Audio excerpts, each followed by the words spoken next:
Gaur egon gara kirol eta emakumeen kirolari buruz hitz egiten eta pizkat saiatu gea kirolari goi mailako kirolarien arteko egoera desberdinak pizkat hitz egiten eta pizkat beraien testigantza azalaratzea pizkat. Nik uste justo arrauna izatez beti oso gizonezkoan kirola izan dela, lehen esan deten bezala azkenen Kontxako lehenengo estropada emakume mailan 2008 jokatu zen, pauso asko dauzkeu iteko, baina nik uste egia dela ikuste horren alde daudela pausuk ematen, azkenen telebista mailan minutu asko okupatzea iteu, eta baki gure jende asko jarraitze egula, nik uste lerro hortan jarraitu behar deul. Nik uste pausu bat eman dela zentzu hortan, jendea lortu deula eskubaloira erakartzia, eskubaloi femininora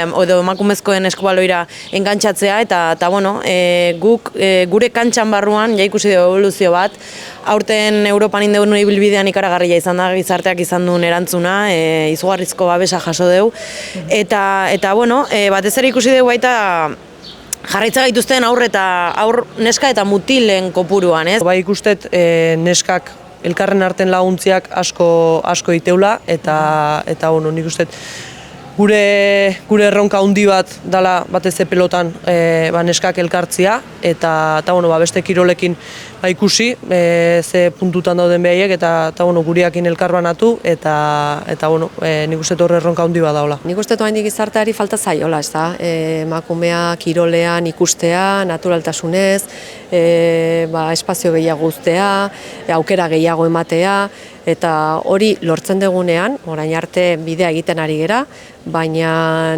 gehiago lortzen dugunean, nik usten dut lortuko degula parekotasun hori, ez da? Esaten da emakumeak eta gizonak gizarte honetan erdiak eta erdiak gerala.